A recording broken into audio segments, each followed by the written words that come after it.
Donc, l'étape 2, le confort. Tu as réussi à l'aborder, cette femme. Tu as dit les premiers mots. Et là, juste après, le mur, le blanc. Dans ta tête, c'est le vide. Tu te dis, j'enchaîne avec quoi? Dans ta tête, il y a un switch qui se fait. Tu sais pas avec quoi enchaîner, en fait. Et ça te le fait pas avec tout le monde. Parce qu'avec tes potes, avec d'autres femmes qui te plaisent pas, ça te le fait pas. Ça te fait ni chaud ni froid. OK? C'est fluide, c'est normal. Tu es toi-même, en fait. Et ça coule de source. Mais celle avec qui elles te plaisent, celle avec qui tu as envie de faire mieux, celle qui compte, d'un coup, là, tu disparais. Là, tu sais plus quoi dire. Même si tu as envie d'aller vers elle, tu pourrais le faire, mais tu le fais pas parce que tu te demandes ce que tu vas dire après. C'est exactement ça l'étape de le confort. À la place, il y a une version crispée de toi qui calcule, qui cherche qui cherche la phrase parfaite. Et les bonnes phrases, elles arrivent une fois qu'elle est partie, que tu es dans ta voiture, le soir quand tu rentres chez toi, quand il n'y a plus personne à qui les dire. Tu gères des choses bien plus complexes que ça tous les jours. Alors pourquoi là, devant elle, tu te figes? Tu te demandes peut-être s'il y a un truc qui cloche chez toi. Pourquoi je ne sais pas avec quoi enchaîner? Je vais être clair tout de suite, il n'y a rien de problématique chez toi, mon ami. Rien de défectueux. C'est juste que personne ne t'a jamais appris ce qu'on va voir aujourd'hui parce qu'on ne nous l'apprend pas à l'école ni nulle part ailleurs. Et c'est beaucoup plus simple que tu ne le crois en fait. Et à la place, tu as une conversation au diapason, où elle s'ouvre vraiment, où il se passe enfin quelque chose entre vous deux. Et c'est fluide, tu ne cherches plus quoi dire. Donc, c'est quoi le confort? Le confort, c'est mettre la personne sur la même vibe que toi. Une fois que tu as ouvert la conversation, que tu as échangé les premiers mots, que tu es passé de on ne s'est jamais parlé à on se dit bonjour, tu la mets au même niveau d'énergie. Qu'elle se sente bien, que toi aussi tu te sentes bien, qu'elle n'ait pas peur, qu'elle se sente en sécurité, dans un climat adéquat. Il y a une bonne onde qui se propage entre vous. En gros, qu'est-ce que ça veut dire? C'est OK, on rigole, tout se passe bien, on est là pour passer un bon moment. C'est ce qu'elle va comprendre et c'est ce que tu comprends aussi. C'est ce que vous devez vous dire en fait, sans le dire pour autant, mais c'est ce que vous devez ressentir. Et le truc que tu dois absolument comprendre, c'est que si cette étape est vraiment faite, alors tout le reste devient facile. Imagine une musique. Si tu démarres sur la bonne note, tu as envie d'écouter la suite jusqu'au bout. Ben là, c'est pareil. Si le confort est bon, tout le reste du morceau, tu vas le kiffer et elle aussi. Vous démarrez au diapason. Le confort, c'est ça. Le truc qui transforme une ouverture normale en une conversation qui fonctionne toute seule. Et à partir de là, tout devient possible. La connexion, le rendez-vous, la suite, parce que la base saine, elle est posée. Elle se sent bien avec toi. Laisse-moi te raconter une partie de l'histoire d'un homme que j'ai accompagné. Parce que cette partie spécifiquement est très proche de la tienne. Ce mec sur le papier avait tout pour lui. Il est posé, intelligent, sensible, le genre de gars qu'on a envie de connaître. Ça se sent, il est intelligent, il est intéressant. Et il rencontrait des femmes, et des femmes incroyables. Vraiment très très belles, brillantes, super carrière, le genre de femme que la plupart des mecs rêveraient d'avoir en face d'eux. Il en a rencontré 11. Imagine, 11. Et tu sais combien ont voulu le revoir? Aucune n'a voulu le revoir. Zéro. 11 fois où ça s'arrête au premier verre. T'imagines, tu rencontres 11 femmes différentes. Je sais pas moi, en 2-3 mois, peut-être en un mois. Et sur les 11, il n'y en a aucune qui veut te revoir. Comment tu fais pour ne pas mettre ta confiance en toi là-dessus? Comment tu fais pour ne pas te dire, au final, il y a un truc qui va pas avec moi? Alors on s'est posé en coaching et on a diagnostiqué ensemble. Et ce qui ressortait, ce n'était ni son physique, n'était ni sa valeur en tant qu'homme, ce n'était pas son métier, ce n'était surtout pas la faute des femmes, c'était une seule chose. Il sautait complètement l'étape du confort. Et il les amenait dans un bar, ils se retrouvaient en face à face, et là, boum, il passait en mode inspecteur, inspecteur gadget. Question, question, question. Tu fais quoi? Tu viens d'où? T'as des frères et sœurs? Un entretien d'embauche. Aucune vibe, aucune énergie commune, aucun moment où les deux se sentent juste bien ensemble finalement. Bref, ce n'était pas très agréable. Et ce qu'on a changé pour lui, ça a été une seule chose. Une toute petite chose. Bête à pleurer. Je te la donne tout à l'heure, mais d'abord, faut que tu comprennes pourquoi ça bloquait. Parce que si tu ne comprends pas le pourquoi, alors le truc qu'on a changé ne te servira à rien. Pourquoi le confort est-il aussi important? Il faut que tu comprennes un truc. Le confort, ce n'est pas simplement être sympa ou mettre à l'aise. C'est beaucoup plus profond que ça. C'est littéralement la phase qui crée la confiance et la synergie entre vous. Le sentiment que ce qui se passe en réel est réel, vrai, pas un fake. En gros, c'est le premier truc que vous construisez ensemble. à deux. Et pourquoi c'est si puissant? Parce que les gens, par défaut, sont sur la défensive. Mets-toi à sa place 2 secondes. Un inconnu débarque dans sa journée. Son premier réflexe, c'est de se protéger. Lever le bouclier. Ton job, c'est pas de forcer sur ce bouclier, c'est de lui donner aucune raison de se mettre en garde et de lever ce bouclier. Et ça, tu le fais en état bien dans tes pompes. Bon délire, détendu et clairement quelqu'un à qui on peut faire confiance. Tout simplement. Robert Greene appelle ça l'archétype du charmeur. Le mec qui maîtrise la grâce sociale et l'empathie. Agréablement aimable et spontané. Celui qui écoute vraiment, qui renvoie les émotions comme un miroir. Qui fait que la personne en face se sent comprise et en sécurité. Et écoute bien parce que c'est important pour la suite. Il désarme les défenses de l'autre par sa présence. Il désarme les défenses de l'autre par sa présence réelle, jamais par une forme de manipulation. Sa chaleur construit la confiance avant même qu'il y ait la moindre méfiance. Le charmeur ne cherche pas le conflit. Il valorise, il met à l'aise et c'est comme ça qu'il crée ce lien. Concrètement, ça veut dire quoi pour toi? Ça veut dire que si tu sautes cet état, si tu passes de l'ouverture directe à de la séduction, au jeu, à l'interrogatoire, alors tu vas déclencher ses défenses au lieu de les faire baisser. Et une femme en défense, c'est une femme qui se ferme. Et c'est exactement l'inverse de ce que tu veux. Le confort, c'est le pont entre je ne te connais pas et je me sens bien avec toi. Sans ce pont, il n'y a pas de suite possible. Avec ce pont, tout le reste devient extrêmement fluide. Maintenant, comment on installe ce fameux confort? Première mécanique, le partage d'énergie. En fait, ça fait partie des codes sociaux de base. Tu ouvres et juste après, tu fais un peu de small talk. C'est de la discussion facile et légère qui ne demande pas beaucoup d'investissement émotionnel. Tu n'arrives pas vers une personne en lui demandant raconte-moi ton enfance, tu as eu une enfance difficile ou tu as l'air extrêmement heureuse. Je suis sûr que tu as eu une super enfance. Raconte-moi comment c'était ton rapport avec ton père. Ben non, t'arrives, tu fais un peu de small talk. Ouais, franchement, je te vois bien sur la plage, là, il fait beau, etc. Tu la mets à l'aise. C'est l'étape où on en est là. Maintenant, le confort. Et ça te met à l'aise aussi, ça vous met à l'aise. Et c'est seulement après que tu peux aller plus en profondeur. En faisant ça, tu démarres sur une bonne note. Parce que tu t'assures que vous êtes sur le même niveau d'énergie. Pour que deux fréquences puissent être en harmonie et fonctionner ensemble, elles doivent avoir ses propres résonances. Tu comprends? Ce que tu ne fais pas, aller direct vers quelqu'un et balancer. Tu fais quoi dans la vie? Tu es d'où? T'as quel âge? Ça, c'est un interrogatoire. Ou alors vouloir tout savoir sur elle tout de suite, creuser dans le perso. Non! On met d'abord une ambiance, un climat, une vibe. Parce qu'on va toujours plus loin avec une personne quand elle se sent bien avec nous et qu'on est à l'aise. Le confort, c'est quand dans sa tête, elle se dit, ce gars-là, il est normal, il est cool, je me sens bien avec lui. C'est tout. Mais c'est exactement ce que la plupart des mecs ne savent pas faire alors qu'ils le font partout. Au travail, avec leurs amis et leur famille, parce qu'ils sont trop dans leur tête. Trop pressés de vouloir arriver quelque part. Trop en mode, est-ce qu'elle me kiffe? Qu'est-ce que je dois dire pour la suite? Comment je peux alimenter la conversation?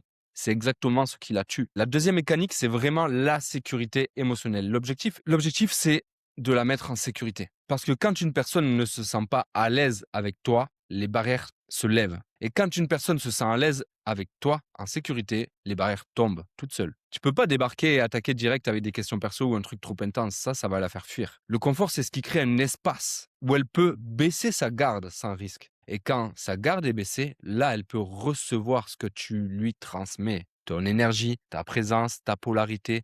Donc, cette sécurité d'un homme posé qui est bien là où il est maintenant. Exemple, imagine, toi et moi, maintenant, on se rencontre et je te dis, raconte-moi tous tes problèmes avec les femmes. Qu'est-ce qui se passe? Pourquoi tu en es là? Tu vas être timide. Tu vas pas oser me dire. Ton bouclier va se lever, c'est normal. Ton ego, il va dire, je le connais pas, lui. Pourquoi il me pose ces questions? C'est trop intime. On n'a pas assez de proximité. C'est normal. Et c'est là où intervient le confort. Parce que si je te mets à l'aise, si on discute, on rigole un peu, bonne vibe et tout, tu vas te dire, OK, lui, je peux lui faire confiance. Il est normal, il est cool. Je baisse mes barrières et je peux lui raconter un peu plus ma vie en profondeur. C'est ça le confort. Et justement, il y a un outil qui fait à lui seul 80% du boulot du confort. Un seul. La plupart des mecs ne l'utilisent jamais parce qu'ils ne savent même pas qu'il existe. Une fois que tu l'as, tu n'auras plus jamais de blanc avec elle, mec. Ni avec personne. Je te le donne maintenant. C'est la communication émotionnelle. C'est l'outil numéro 1 dans tes interactions. La communication émotionnelle. C'est super important, donc écoute bien. Si tu retiens qu'une seule chose de cette vidéo, c'est ça. Tu dois toujours adopter une communication émotionnelle. Je t'explique la différence. Version logique, celle que tout le monde utilise. Ouais, je suis sûr que toi, t'aimes bien aller à la plage ou prendre un verre. Version émotionnelle. Je te vois bien les pieds dans le sable l'été, le soleil sur la peau, un petit bouquin qui te plaît en train de nourrir l'esprit, là, tranquille, et un cocktail bien frais à côté pour te rafraîchir le corps. J'ai accentué. Est-ce que tu vois la différence? On a dit exactement la même chose, mais l'une est une communication logique, l'autre est une communication émotionnelle. La première version, c'est une phrase tout à fait logique. C'est un constat. Le cerveau l'entend, le classe et l'oublie dans la seconde. La deuxième, c'est une image. Elle la voit, elle la sent. Son cerveau ne la traite pas, il la vit. Pourquoi ça marche? C'est pas de la magie, c'est mécanique. Le cerveau humain ne se souvient pas des informations. Il se souvient des émotions. Quand tu parles en image, en sensation, en ambiance, tu ne parles plus à la partie logique de son cerveau. Parce que tu parles directement à la partie qui gère les émotions, les liens, l'attachement. Et c'est là que tout se joue, dans le centre émotionnel. C'est exactement ce que Robert Greene, et je te conseille de lire son livre, L'art de la séduction, combiner la spiritualité et la physicalité. Il dit qu'il faut faire sentir à l'autre que votre lien est profond et qu'il compte vraiment. Pas avec des arguments, mais avec des expériences réelles ou imaginées qu'on vit ensemble. Mystery l'utilise aussi. Dans sa phase de confort, c'est créer une connexion en partageant des images, des histoires qui résonnent, des moments qui font sentir à l'autre que tu comprends son monde. C'est exactement ce dont on parle. Chaque fois que tu veux dire un truc factuel, tu le transformes en image. Au lieu de t'aimes voyager? Je te vois bien dans un café à Lisbonne, vue sur le fleuve et le bruit des gens en bas. Toi qui prends ton temps, à Lisbonne, tranquille. Au lieu de tu fais du sport? J'ai l'impression que tu as l'énergie d'une femme qui se lève tôt, qui met ses baskets et qui part courir avant que tout le monde ne se réveille. J'ai raison ou pas? Au lieu de t'as des frères et sœurs? Je te vois bien en grande sœur protectrice. Le genre qui fait gaffe à tout le monde, mais qui oublie un peu de faire gaffe à elle en fait. Maintenant, tu comprends la couche inférieure et le sous-texte et l'émotionnel derrière les mots. On parle littéralement beaucoup plus en profondeur et émotionnellement. À quel niveau ça va pouvoir amener tes discussions si tu adoptes ce mode de communication? Et écoute-moi bien, parce que c'est exactement le truc qui te bloque. Ce n'est pas de la manipulation. Tu ne joues aucun personnage. C'est de l'empathie qui est formulée, que tu formules sous forme d'images, de sensations, d'émotions, d'envie, de rêves. Donc tu projettes juste ce que tu perçois d'elle. Donc c'est vraiment toi. En plus vrai, puisque tu verbalises ce que tu ressens de cette personne. Tu comprends? Et même si tu te trompes, ce n'est pas grave. Elle va te corriger. Elle va s'ouvrir encore plus parce qu'elle sent que tu veux vraiment la comprendre et la connaître, elle. C'est toute la force de la communication émotionnelle. Ton blocage numéro 1, petite pause de 2 secondes parce que je veux t'aider concrètement. Tu viens de voir l'outil le plus puissant du confort, mais ton blocage à toi n'est peut-être pas celui-là. Il est peut-être ailleurs. Et tant que tu ne sais pas exactement où, tu tournes en rond. Donc j'ai mis un quiz dans la description de cette vidéo. En 2 minutes, il te dit ton blocage numéro 1 avec les femmes pour que tu vois clairement le mécanisme exact qui te freine. Et à la fin, tu repars avec un e-book. Va le faire et reviens parce que la suite, c'est ce qui sépare un confort moyen d'un confort qui ouvre toutes les portes dans ton rapport aux femmes. Let's go! Ce qui n'est absolument pas du confort. Ce que tu dois absolument ne pas faire. Parce que ces erreurs-là, la plupart des mecs les font sans même s'en rendre compte. Erreur numéro 1, l'interrogatoire. Tu fais quoi dans la vie? T'habites où? Tu as quel âge? T'as des frères et sœurs? Tu penses quoi du président de la République, de la politique de la France? Bref, toutes ces discussions chiantes et qu'on n'a pas envie d'avoir. Chaque question fermée que tu enchaînes, c'est un mur qui monte d'un étage. Plus tu balances de questions factuelles à la suite, plus elle a l'impression d'être dans un entretien d'embauche. Et personne ne s'est jamais senti en sécurité dans un entretien d'embauche. La vérité ou pas? En sécurité ou même à l'aise, je veux dire, c'est pas naturel, tu vois. C'est exactement le piège dans lequel tombait le gars du début. Tu te souviens? L'élève, inspecteur Gadget. Erreur numéro 2, la pression. Aller trop vite, trop profond, trop tôt, trop fort. Parler de tes ex, de tes traumatismes, de tes peurs avant même d'avoir posé une bonne vibe. Le confort, c'est progressif. Tu ne déshabilles pas quelqu'un émotionnellement en 5 minutes, ok? Tu peux. En 5-10 minutes, c'est faisable. Mais tranquille, prends ton temps. Erreur numéro 3, le vampire énergétique. Être là physiquement, mais absent dans l'énergie. Hocher la tête, lâcher un ah ouais, c'est cool. Ou pire, ne faire que poser des questions, sans jamais rien donner en énergie. L'énergie basse. Le confort, c'est un échange. Si tu ne donnes rien, elle ne te donnera rien. Qu'est-ce que tu amènes sur la table? Il y a une table là entre vous deux, qu'est-ce que tu amènes sur la table? Est-ce que tu amènes une énergie haute ou une énergie basse? Est-ce que tu es là pour vampiriser son énergie ou pour expandre la tienne? Et que, au contraire, les gens se connectent à toi. Ne sois surtout pas le mec qui vampirise l'énergie des autres, celui qui pompe sans jamais réinjecter. Ton rôle, c'est d'élever l'énergie, pas de la vider. Erreur numéro 4, sauter l'étape. Passer direct de l'ouverture à de la découverte, de la projection au sous-entendu, à de la sexualisation, peu importe, c'est le piège classique des mecs qui ont lu 3 trucs sur la séduction sans comprendre les besoins humains en fait. Tu comprends? Retiens bien ça, une forme de tension sans réel confort, ça crée de la peur, pas de l'attraction. C'est tout le problème de tout ce qu'on voit sur internet, c'est que ils veulent faire des techniques, des étapes, ils veulent faire des trucs, mais ils comprennent pas les besoins réels humains qui sont derrière ça en fait. Et c'est en comprenant ces besoins humains que tu arriveras à lire directement à l'intérieur des femmes. Et plus tu arriveras à lire à l'intérieur des femmes, plus tu seras bon pour les comprendre et ressentir ce qu'elles ressentent. Et plus tu seras bon pour ressentir ce qu'elles ressentent, plus tu pourras les comprendre et donc te placer là où tu veux et faire ce que tu veux. Ne pas les brusquer, mais aussi avoir le bon push au bon moment. Bref, c'est comme si tu lisais l'avenir. Et quand tu lis l'avenir, tu peux mener le jeu là où tu le souhaites, tout en étant grave authentique et grave bienveillant. L'un n'empêche pas l'autre. Tu as une destination, tu veux faire Paris, Marseille. Est-ce que c'est mieux que tu aies un GPS ou que tu saches pas par où y aller? Il vaut mieux que tu aies un GPS et que tu saches la route que tu empruntes, ou vaut mieux que tu ailles à l'aveugle? Tu passes par Chartres, après tu vas en Bretagne, tu vas à Bordeaux, tu remontes à Millau, tu n'arrives jamais à Marseille, tu vas même en Suisse tellement tu connais pas la route. Est-ce qu'il vaut mieux connaître la route ou ne pas le connaître? Est-ce qu'il vaut mieux être authentique, vrai et plein de bonté tout en sachant la route, ou juste être niais, ne pas savoir les choses et être gentil? Non, il faut les deux dans la vie, c'est comme ça. Ok? Pour revenir à cet élève, tu te rappelles de cet homme au début, les 11 femmes, 0, deuxième rendez-vous. Voilà ce qu'on a changé, une seule chose. Je lui ai dit, la prochaine fois, tu peux toujours commencer dans un bar, mais à la seconde où tu sens une forme de pression quelconque, que tu sens monter en toi, où tu sens que le feeling n'est pas là, où tu sens que tu repars en mode interrogatoire, alors tu t'autorises à sortir. Tu lui proposes d'aller marcher un peu, c'est tout. Pourquoi ça marche?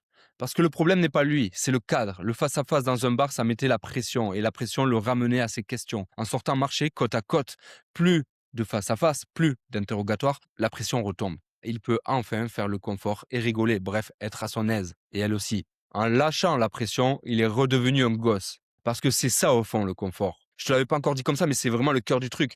Un enfant qui joue, il ne calcule pas. Il ne cherche pas à prouver quoi que ce soit. Il n'a rien à perdre. Il s'amuse. Et c'est tout. Le confort, c'est redevenir exactement dans cet état-là. Rien à prouver, rien à perdre. Juste s'amuser et kiffer. Et quand toi, tu t'amuses, elle s'amuse. La vibe se propage toute seule. Le résultat, c'est que la 12e femme a voulu le revoir, la 13e aussi, et à la 14e, il s'est mis en couple. Sa première vraie relation depuis des années. Elle n'était même pas française, il a fini par faire des allers-retours entre la France et son pays à elle, entre amour et voyage. Incroyable! 11 échecs et puis une seule chose qui change et tout bascule. Ce ne sont pas les femmes, ça n'a jamais été les femmes. C'était juste cette étape qu'il sautait. Le confort, c'est vraiment le facilitateur de tout le reste. Est-ce que tu comprends ce qui s'est vraiment passé pour lui? Une seule chose a changé tout. Toute la suite s'est débloquée d'un coup. C'est exactement ça que tu dois retenir de cette vidéo, de ce cours. Le confort, ce n'est pas une case à cocher. Tac, c'est bon, j'ai fait mon confort. Allez, on passe à l'étape d'après. C'est une base entre deux humains et donc un facilitateur qui rend tout le reste possible. Quand la vibe est bonne dès le départ, elle le reste presque automatiquement jusqu'à la fin. Et c'est cette vibe-là qui va t'ouvrir un max de portes pour la suite. Parce que les barrières seront déjà au plus bas et que le jeu sera au plus haut. L'attraction et le game avec les femmes sont beaucoup plus faciles quand elles se sentent en sécurité avec toi. Prendre le lead, mener de la danse, plus facile quand elle te fait déjà confiance, non? Proposer un rendez-vous, plus facile quand l'ambiance a été bonne depuis le début, non? On est d'accord? C'est plus facile parce que tu sais que cette vibe-là, tu peux la recréer avec n'importe qui, quand tu veux et où tu veux. Donc le confort, c'est une des fondations invisibles sur lesquelles toutes tes compétences avec les femmes se posent. Sans elles, c'est comme mettre la charrue avant les bœufs. Bon, tu vas pas devenir bon avec le confort en regardant ce cours, en l'écoutant. Tu vas devenir bon en parlant avec des gens, beaucoup de gens, souvent, n'importe qui, bref, en pratiquant. Et tu commences aujourd'hui, now, avec le caissier, la boulangère, le collègue que tu croises à la machine à café, tes parents, tes frères et sœurs, tes amis. L'exercice est tout con. Au lieu de poser une question factuelle, tu fais une observation émotionnelle. Au lieu de ça va, tu dis j'ai l'impression que tu as bien dormi, toi. Tu as une bonne énergie aujourd'hui, je le sens. C'est tout. Ça change ta manière de communiquer, tu t'entraînes Et elle va pas te répondre « oui, ça va ». Elle va aller beaucoup plus loin, beaucoup plus profond parce que tu as fait une communication émotionnelle, tu comprends? Parce que c'est son cerveau émotionnel qui est engagé et c'est comme ça que les êtres humains fonctionnent. Si ça, tu le fais 5 fois par jour, pendant 30 jours, 3 fois 5, 15, ça fait 150 interactions, ça fait 150 opportunités où tu t'es entraîné. Tu vas installer un réflexe que 99 des mecs auront jamais de toute leur vie. Et la prochaine fois que tu croises une femme qui te plaît, au marché, à la gym, dans la rue, au bar, le confort ne sera pas un effort à faire. Ce sera juste toi. Parce que tu l'auras fait 150 fois avant. Et 5 fois par jour. Et tu es clairement capable de reformuler tes propos 5 fois par jour pendant 30 jours. Tu te mets une to-do list et tu la coches. Première de la journée, deuxième fois de la journée, troisième fois. Et tant que la cinquième n'est pas passée, ben, tu continues à avoir cet objectif-là tout au long de ta journée. C'est très simple. Tu en es largement capable. Tout le monde peut le faire. La clé, au fond, c'est ça. Sois exactement aussi bonne ambiance qu'avec tes potes. Vas-y en mode bon délire, comme un gosse qui n'a rien à prouver. Point final. On récapitule. Le confort est une phase très importante parce que c'est le socle de la symbiose énergétique entre vous deux. Est-ce qu'on délire ensemble? Et du coup, est-ce que j'ai assez confiance en moi pour amener une bonne énergie? Parce que qui dit bonne énergie et rigoler avec des gens dès le début dit forcément que tu es assez confiant pour le faire. Le game peut se résumer ainsi. Fun, détaché, léger, égale confort. Robert Greene, lui, dit que tu dois désamorcer les défenses naturelles de l'autre en créant un espace de sécurité, de confiance et d'empathie, par intention et présence. C'est donc mettre la personne sur la même vibe que toi. Vous mettre, ok, toi tu as une énergie haute, elle a une énergie basse, boum, tu cherches le curseur. Elle a une énergie haute, toi tu as une énergie basse, boum, tu cherches le curseur, tout le temps. C'est avoir le même curseur d'énergie, au diapason, qui est cette symbiose, en harmonie. T'assurer que vous êtes au même niveau d'énergie avant d'aller plus loin finalement. Et au fond, c'est redevenir ce gosse qui s'amuse, rien à prouver, rien à perdre encore une fois. Et toujours communication émotionnelle. Des images, des sensations, des ambiances, jamais des questions factuelles que t'enchaînes. Surtout pas des sujets chiants qui peuvent vous diviser comme les sujets politiques, ce qu'on pense de la France, de la guerre en Ukraine, pas tous ces sujets bas en énergie en fait, tu vois, et qui en plus, si vous n'êtes pas d'accord, ça va vous créer de l'espace entre vous plutôt que vous rapprocher. Ok? Ça va vous éloigner. Parce que c'est ça, les codes sociaux humains finalement. D'abord du small talk, la vibe, l'ambiance. Ensuite la profondeur, jamais l'inverse. Comprends bien que chaque étape de la conversion, et le confort en fait partie, c'est quelque chose que tu vas devoir refaire à chaque fois. Exemple, si tu vois une personne, même 100 fois par an, tu vas lui dire bonjour 100 fois par an, donc tu fais 100 fois une ouverture. Si tu la vois 100 fois par an, vous allez peut-être rigoler 100 fois, je vous le souhaite ensemble. Donc, il y aura 100 fois du confort. Toutes les étapes, tu les refais à chaque fois, tu revois la personne. Il peut même y avoir 15 fois du confort dans une soirée, en fait. Donc, c'est pas genre là, il y a assez de confort, je peux passer à l'étape d'après, je le laisse de côté. Non, c'est tout le temps dans mon interaction, j'amène du confort. C'est un état. Et quand cet état est vraiment ressenti, alors les barrières se baissent. Ok, écoute-moi bien une dernière minute parce que je parle à un mec en particulier, peut-être à toi. Tu as construit ta vie, tu fais du sport, tu as le boulot, tu as l'appartement, tu as tout sauf les compétences réelles avec les femmes qui te plaisent. Et de l'extérieur, tout va bien, sauf une seule, les relations. Et c'est précisément parce que tout le reste tient debout que ce trou-là devient insupportable. T'as la maison, mais t'as pas de toit. Ou pas de femme à y mettre dedans, en tout cas. Le soir, quand l'appart, t'y a pas trop de bruit, quand t'es devant la télé ou quoi, tu y penses, forcément, c'est sûr. Et tu regardes tes potes, tous casés. Il y a cette peur que le temps file et que les années passent. Alors je vais te dire un truc, et je veux que tu l'entendes. Tu n'as rien de différent. Il n'y a rien qui ne va pas chez toi. Tu es simplement recouvert de couches que personne ne t'a appris à enlever. Et sous ces couches, l'homme qui sait faire tout ça, il est déjà là. Depuis le début. Exactement comme le gars dont je t'ai parlé. Il n'était pas différent. Il lui manquait juste une étape. Maintenant, tu peux essayer seul. T'as l'habitude. T'as tout fait seul dans ta vie. T'as tout construit seul. Et je respecte ça. C'est même la preuve de qui tu es. Mais sur ce terrain-là, seul, tu vas répéter les mêmes erreurs pendant des années sans les voir. Parce que tu n'as pas de point de vue extérieur. Lui, en une séance, on a vu ce qu'il ne voyait pas tout seul depuis 11 rencontres. Les hommes les plus forts se font tous accompagner. Ce n'est pas une faiblesse, c'est ce qui fait gagner des années. Et des années, c'est la seule chose que tu ne rattraperas jamais. Beaucoup de choses se créent, le temps non. C'est pour ça que j'accompagne quelques hommes chaque mois. Quelques-uns. Pas du volume parce que je veux être là, presque tous les jours avec toi. Surtout pas un programme qui te répond tous les 15 jours avant de disparaître avec ton fric. Moi-même, je me suis fait avoir au début. Donc ton scepticisme, je ne le combats pas. Je le partage. Et je te le dis clairement parce que c'est important. Mon but, ce n'est pas de faire de toi un coureur de jupons. C'est même plutôt l'inverse. C'est de t'amener une bonne femme, une vraie relation, le foyer qui te manque. Et au bout, cette paix, le cerveau qui s'arrête enfin de tourner. Le moment où tu peux poser les armes. Le premier pas, c'est un appel ensemble, un appel diagnostic complètement offert. Dans cet appel, je vais te faire voir des choses chez toi comme tu ne les as jamais vues et t'amener un maximum de valeur, même si on ne bosse pas ensemble après. Et si à la fin, ça fait sens, alors dans ce cas, on ira plus loin. Parce qu'au fond, il y a deux versions de toi. Celui qui, dans 5 ans, a le même appart, le même vide, intérieur. Les mêmes potes qui ont des ados maintenant et celui qui a fait le pas. Entre ces deux hommes-là, il y a une seule décision et c'est toi qui la prends, personne d'autre. Le lien de mon agenda pour réserver est dans la description de la vidéo, juste en dessous. Une bonne vibe, ça ne suffit pas. Tu dois savoir l'amener quelque part. Ça ne jamais forcer, ça ne jamais te mettre la pression, ni à elle ni à toi. Et là, je vais te montrer un truc fou. Comment proposer un rendez-vous sans le proposer? Comment savoir si elle a envie de te revoir sans même avoir eu à lui demander? Comment faire germer dans sa tête toute seule l'idée que vous allez vous revoir? Ça s'appelle la projection, c'est l'étape juste après le confort. Et c'est la prochaine vidéo. C'était Clément pour Code Brut, identité, code, femme, toujours dans cet ordre-là, jamais l'inverse. Ciao.